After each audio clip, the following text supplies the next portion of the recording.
Hello and welcome back to Precon Decon, the video series where I deconstruct the pre-constructed decks of Magic the Gathering's history. Yep, here we are at the start of Season 5. We're going to go Magic 2015 all the way up to Eldritch Moon. So we're going to start off by looking at Price of Glory, which is a white and black deck. So let's just dive right into it, look at the deck list. So we got 22 creatures, 5 sorceries, 3 instants, 2 artifacts, 3 enchantments, 25 land, got a mana curve off to the side there. Let's start by looking at the cards in the deck. So, we can talk about it now. So, starting with M15, we have a new card face. I mean, it's not new now. This is the card face we get all the time now. But, yep, first time since 8th edition, we've had an update to the card face. Bit of a font change now to the names of cards and, like, the type line. And rares have this little kind of little hollow stamp at the bottom. So, yeah, kind of don't know why they decided to shake things up a bit. But, yeah. It's a nice cut-off point, I think, for this is a huge tangent before I even actually start talking about the cards. But like, I have no idea because like Pioneer, the format, I have no idea why they didn't just start at M15 because Pioneer I think includes like the last includes like Return to Ravnica and like Theros, which is like you had a new card face. This was like the perfect time to like make that the cut-off point and be like, look, if it's in this card face, it's Pioneer legal. But anyway, whatever, because that's what they did with 8th edition. Like, oh, this is the new modern card frame, so this is the start of the modern format. You know what I mean? Anyway, talking about formats, that's not my expertise at all. Let's talk about the cards in this pre-constructed deck. That is my expertise. Janky kitchen table decks. So the foil face rare of the deck is Resolute Archangel at 5 and double white for a 4/4 flyer. When it enters the battlefield, if your life total is less than your starting life total, it becomes equal to your starting life total. So potentially huge upside on this. Like if you get whittled down all the way to like 3 life and then you cast this and you reset back up to 20 or whatever life you're playing on. If you're playing Commander like 40 life. So potentially incredibly strong effect. The thing is, you have a lot of life gain in the deck already, so I'm not sure how useful this would actually be most of the time. Because I say you do have a lot of life gain in the deck. So I don't know. I feel like there'd be maybe it's a bit of a skill test to see if you would like hold on to this card, be like, oh well, I'm on 35 life. I don't need to cast this. Like even though you might actually need like a 4/4 flyer to maybe end the game. But yeah. So I don't know. Like it all feels at odds with actually what the deck does because it is just. I mean, it is obviously a lot of life gain potentially, but it can also just be a very expensive air elemental. So I think it's okay. It does have a big swingy effect that'd be exciting to a new player, but I say, given what the rest of the deck is doing, not sure how useful it actually is. So then we've got 2 Ajani's Pridemate, so 1 and white for a 2/2. Whenever you gain life, you put a +1/+1 counter on Ajani's Pridemate. This is a really solid card. It's been in a few core sets up till now. It's just a really solid card. It can just really escalate out of nowhere, get very threatening. So you've got so many life gain effects in the deck that this is going to ramp up really quickly. Really good. This is before sort of like draft archetypes were a thing, like with the signposts, 2-color uncommons. But there was definitely like a sub theme of like life gain in black and white in M15. As that black and white usually has life gain as a theme, doesn't it? Or or tokens or whatever. And then we've got a Wall of Essence. This is a really interesting reprint, actually, because I think it's all the way back from Tempest block. So, really classic reprint here. So 1 and white for a 0/4 defender. Whenever it's dealt combat damage, you gain that much life. So, yep, really just good defender, gains you life. Yep, it's fine. We've got 3 Soul Menders, 1 white mana for a 1/1, taps to give you 1 life. Not amazing, in my opinion. It's still a 1/1 for 1 with technical ability. I suppose if you got a Ajani's Primate, this is like a guaranteed +1/+1 counter for it. But it's no Soul Warden, isn't it? But Soul Warden. I think we can all agree that Soul Warden is maybe too good for 1 mana at common. But yeah, it's fine. It's okay, isn't it? We got 2 Sungrace Pegasus, 1 and white for a 1/2 flying and lifelink. Yep, this is perfectly fine. Evasive creature with lifelink. Part of the Make Stormcrow obsolete club. Yeah, it's fine. A single Tireless Missionaries, 4 and a white for a 2/3. When it ends the battlefield, you gain 3 life. Just a bad card. just straight up, just a bad card. Like 5 mana for this, for like that stat line and like that effect is really bad in white, honestly. Yeah, just a super bad card. I think this would be an easy like first cut. I think if you were making the deck your own with the boosters you got in the box. So yeah, not impressed by Tireless Missionaries at all. I'd rather have Soul Mender over it because at least Soul Mender comes down early, can reliably, might gain you more than 3 life, and it's just terrible as a 5-drop. Just really bad. Move on to the black creatures. So we've got a single blood host, 3 in double black for 3/3. And you can pay 1 in a black, sacrifice another creature, put a +1/+1 count on blood host, and you gain 2 life. These effects are always nice. These kind of like the aristocrat effects that like black white usually has. To like sacrifice for gain. So yeah, this is okay. If you've got a creature that's going to die anyway, you might as well sacrifice it to get the life and the counter on blood host. It's nice that it's a counter and not just like a until end of turn power toughness boost. That's really nice. There is a single token generator in the decks that's that you could like use those tokens to like feed to blood host. But yeah, generally I think it's okay. It's an alright inclusion, isn't it? We've got 2 Child Knight, which I think has been pretty much every core set so far. So yeah, absolute trooper for staying here all this while. Just 1 in the black for a 2/1 lifelink. Yeah, very straightforward. We've got 2 Wall of Limbs, 2 in a black for a 0/3 defender, so not an amazing rate, like 3 mana for a 0/3, but it has the Ajani's Primate ability. Whenever you gain life, you put a +1/+1 counter on Wall of Limbs, and then it has this crazy expensive ability, 5 and double black, sacrifice it, target player loses X life, where X is Wall of Limbs power. So this is kind of like a win condition, right? Because you could let this just build up. You're gaining all your life. This is gaining counters. This could build up and up and up until eventually you sacrifice it and potentially make your opponent lose 5, 6 more life. It's I think it's pretty okay actually, and it's really nice there's 2 of them because obviously that's I think pushing it towards that's what the intended strategy is. But yeah, obviously it's kind of vulnerable when it comes down because it's still only a 0/3.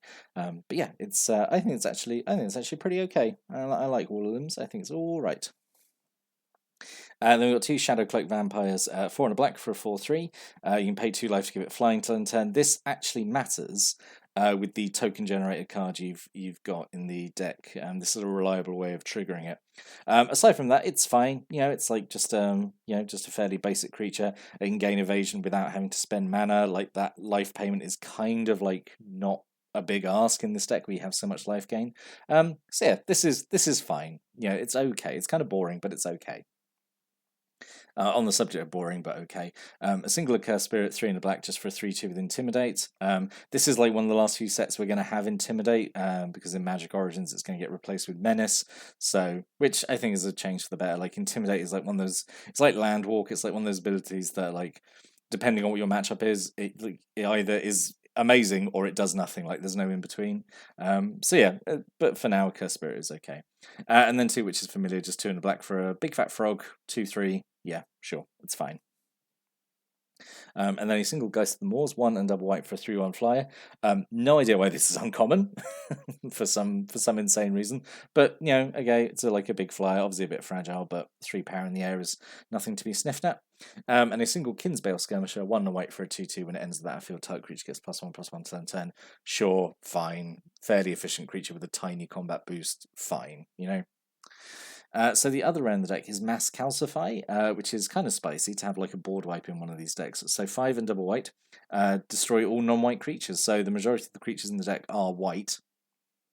So I think it's really interesting actually to have one of these in like a core set intro deck. It's really good to show to new players that, oh yeah, like really efficient board wipes are kind of a thing, and especially when they could potentially be kind of one-sided like this, like kill off all your opponent's creatures and leave your stuff, and you have to assess like the board setting, like going, oh, I'm going to lose like maybe like my black creatures, but it's worth it to keep my white creatures, and yeah, and it's just interesting to have a board wipe as a rare in one of these decks. But yeah, I think this is okay.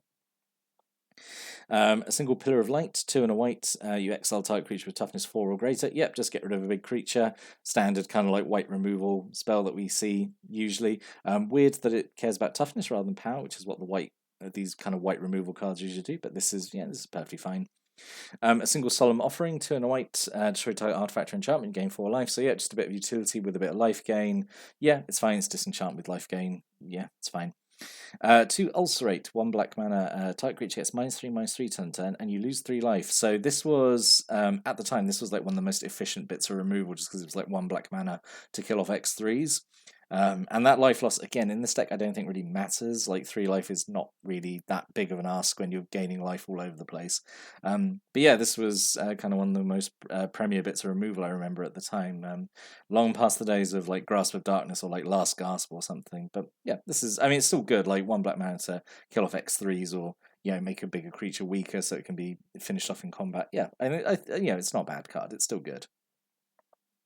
A single Divine Favor, 1 white, aura goes on a creature. When it comes in, you gain 3 life, and the enchanted creature gets +1/+3. So really good to put on, you know, like the Wall of Limbs or the Wall of Essence or like Ajani's Pridemate, anything like that, to make them really big and chunky. Get the life gain trigger as well, and yeah, it's just good, isn't it? It's just fine. And then a single Crippling Blight. This has been in more core sets than I remember it being. Like, it really has. I think it was, what, in M12, and I think it's been in every core set since. Like, it definitely feels like it's cropped up all the time. 1 black mana, it's an aura, goes on a creature, and enchanted creature gets -1/-1 and can't block, which is, again, fine. Like, kills the next one, or gets like a big creature out of the way so it can't block. Yeah, it's fine for 1 black mana. And then I really like this, that there's 3 Sign-in Bloods, so 2 black, target player draws 2 cards and loses 2 life. And I like this card. I've talked about it before, but I like cards like this because they are a teaching tool for new players, which is really important in like these kind of core set decks. That, you know, teaching that like, oh, it is worth to like loot, you know, to pay life to draw cards. Like, your life is a resource. Like, it's not just like your land. You know, everything you've got is a resource. So like your creatures, especially your life, your like cards in hand, all that kind of stuff. They're all resources. And what I really like about Sign in Blood is that most of the time you use it on yourself as a draw spell, but you can use it as like kind of a burn spell if your opponent's like down to like 2 life. You can kill someone with this, which is pretty interesting. So yeah, I like it just because, you know, it has that multiple uses, but also mostly because it is a teaching tool that like it is okay to pay life to draw cards, which is an important lesson to for new players to learn, you know. Right, and this is the token generated card I was talking about. Only 1 of them, which is unfortunate, but would have liked there to be 2. But so 3 first response, 3 and a white. At the beginning of each upkeep, if you lost life last turn, you make a 1/1 soldier token. So yeah, when you have the Shadow Collect Vampire, you just pay that like every turn, and it is every upkeep. It's not just like yours, so it is like in your opponent's turn. So you essentially can generate a chump blocker for that turn. So yeah, you can just keep doing that and just keep generating tokens, which then can feed. Yeah, you got the Bloodguest Vampire, the one that sacrifices to gain life. So yeah, I think it's okay. Would have liked there to be 2 of them, but yeah, then we're sort of like going into a different kind of strategy there of tokens and sacrifice and stuff. But yeah, it's fine. And then these come back from M14, the 2 Magi Staffs come back to mock me. But in this deck, they actually make sense because they gain you life, which is the whole strategy of the deck. So Staff of the Death Magus and Staff of the Sun Magus, they're both 3 mana, they're artifacts, and whenever you cast a black spell or a white spell or a swamp or a plains enter the battlefield under control, you gain 1 life. It makes sense in here, because life gain is obviously the strategy of the deck. You've got so many things that care about life gain, like Ajani's Pridemate. This is really good because they're all, you know, little separate triggers, and obviously Ajani's Pridemate cares about each separate trigger of life gain. So yeah, these here they're fine. These symbol of X's and Y times, they're fine in this deck. And yeah, and then we have 12 plains and 13 swamps. So let's talk about what could have been. So a couple of alternate commons maybe I thought of first before I talk about the rares. So Rot, Feast and Maggot I thought could fit in here. So it's 4 and a black for 3/5, so fairly chunky. When it ends the battlefield, you exile a creature card from a graveyard and you gain life equal to that card's toughness. So yeah, bit of graveyard hate and a bit of life gain, and it's a big body as well. So yeah, I thought this could be okay. This could fit in, I think, quite nicely. An Eternal Thirst as an aura, so it's 1 and a black, goes on a creature. The enchanted creature has lifelink, which, you know, obviously goes nicely with stuff like Ajani's Pridemate. And whenever a creature an opponent control dies, put a +1/+1 counter on this creature. So yeah, this useful like death trigger for making stuff bigger and stronger. So those are both fine. Let's talk about alternate rares. So the Resolute Archangel I think is okay. Mass Calcify is okay. Let's talk about Cruel Sadist though. So it's 1 black mana for a 1/1. You pay 1 black, tap, and pay 1 life to put a +1/+1 counter on it. And then you pay 2 and a black, tap, remove +X, +1/+1 counters from it, and it does X damage to target creature. So it's like a little dirtly to get it working. But you know, I just thought because it interacts with life gain. Honestly, there weren't really that many other black and white rares in M15 that I thought could work in this deck. But I really want to actually put Cruel Sadist up because I want to talk a little bit of trivia about it. So M15 had this thing where Essentially like personalities from, I don't know how do you even say it, like from like the gaming sphere, I suppose. So not even necessarily like board game designers or like card game designers, but like people like Richard Garriott who made like the Ultimate Games, or like the guy who made Minecraft, or like the guys from Penny Arcade, like gaming personalities, like some of who had never even played Magic, which is insane to me, I think. Just these were like guest designed cards, and like most of them are okay. But what I really hate about these cards is they all have a little designed by so and so like in the flavor text, and I hate it. It breaks it. I hate that it breaks immersion. Like it has flavor text and then this little like designed by so and so, and like that designed by so and so, that could go at the bottom. Like that could be on the in the type line there, be below like the artist or the collector number. Something like, it doesn't have to be in the flavor text. Oh, I hate it so much. But yeah, as these cards as a whole are generally okay. It's just I just wanted to talk about that little bit of trivia. These kind of these guest design cards. Yeah. So yeah, overall I think it's all right. Like it's like Black White Life Gain is a fairly solid strategy anyway, isn't it? It's got some nice synergies in there, like the Wall of Limbs and the Ajani's Primate and all the life gain. Yeah, so I think this is like a pretty solid start to looking at M15. So if you got any thoughts or comments or stories or opinions about this deck or any of the cards in it, what do you think about the I know, like the M15 like guest designed cards? Like, what are your thoughts on those? Stick a comment below. Always love reading those. Really happy to see people engaging with these videos and writing comments. I really do like it. It's good to be back, you know. So next time I'm going to be looking at another M15 intro pack. But until then, thanks for watching and listening, and have a great day.